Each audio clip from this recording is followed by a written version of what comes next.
మనం ఏంటంటే గనక ఒక భారతదేశంలో ఒక కల్చర్‌ను, ఒక కట్టుబాట్లను ఇవన్నీ పెట్టుకున్నారు కాబట్టి, అవన్నీ పెట్టుకోవడం వల్ల రేపు తరానికి, రాబోయే తరానికి మనము ఈ కాలంలో ఎంత హ్యాపీగా ఉన్నాము అన్నది చూపించడానికే ఈ కట్టుబాట్లన్నవి పెట్టుకున్నారు. నిజానికి అది పెట్టుకున్నది.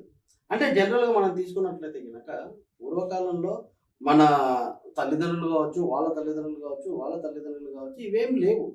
అంటే అప్పుడు మాక్సిమం ఈ ఫోటో తీసుకోవాలన్నా కూడా చాలా కష్టపడి మ్యారేజ్‌లో ఒక 5, 6 ఫోటోలు తీసుకుంటే సరిపోయేది అన్నటువంటి సిట్యుయేషన్ నుంచి ఇప్పుడు ఏంట్రా అంటే గనక ప్రతి మూమెంట్‌ను వీడియో రూపంలో కూడా మనం బయటికి తీసుకువచ్చే కల్చర్‌లోకి మనం వచ్చేస్తున్నాము.